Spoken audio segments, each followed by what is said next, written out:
کا استعمال 5 افراد زخمی ہو گئے ہیں، 3 افراد کو اسپتال منتقل کر دیا گیا ہے۔ آپ کو آگاہ کر رہے ہیں ایک افسوسناک واقعے کے حوالے سے۔ بشارت مغل ہمارے ساتھ موجود ہیں، ان سے جانیں گے کہ صورتحال کیا ہے، کیا واقعہ ہے جو پیش آیا ہے۔ جی بشارت بتائیے گا۔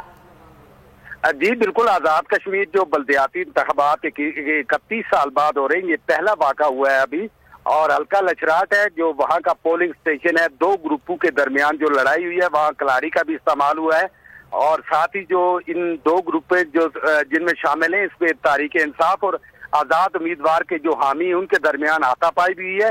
اور یہ پولنگ سٹیشن ہے جو کتکیلی کا ہے، اس کا عمل اس وقت روک دیا گیا ہے، اور اس میں 5 افراد زخمی اور جو 3 افراد شدید زخمی ہیں ان کو اسپتال منتقل کر دیا گیا ہے۔ ابھی پولیس کی جو باہری نفری ہے وہاں وہ بھی تعینات کر دی گئی ہے۔ پولنگ کا عمل وہ بالکل رکا ہوا ہے، اور دونوں اطراف جو اس وقت تحریک انصاف اور آزاد امیدوار کے حامیوں کے درمیان کشیدگی ابھی تک برقرار ہے۔ جی ٹھیک ہے بشارت، یہ بھی بتائے گا کہ پولنگ کا عمل کتنی دیر سے رکا ہوا ہے اور اس وقت صورتحال وہاں پر کیا دیکھ رہے ہیں آپ؟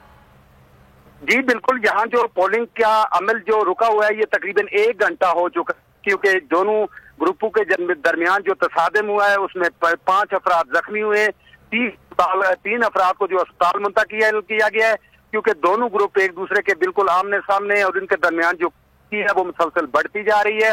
پولیس کنٹرول کر رہی ہے وہاں، تاہم ابھی تک انہوں نے کہا ہے کہ اس الیکشن کو اس وقت تک ہم نہیں ہونے دیں گے جب تک ہمارے جو ایک طرف سے جیسے تحریک انصاف کے اور آزاد امیدوار کے حامیوں کے درمیان جو لڑائی ہوئی ہے، جو لوگ زخمی ہیں انہوں نے کہا کہ ان کا یہی کہنا ہے، جو دوسرے گروپ کے جو لوگ ہیں جنہوں نے 5 افراد کو زخمی کیا ہے، کہ جب تک ہم ان کو زخمی نہیں کریں گے، ان کو نہیں ماریں گے، ہم بدلہ لیں گے۔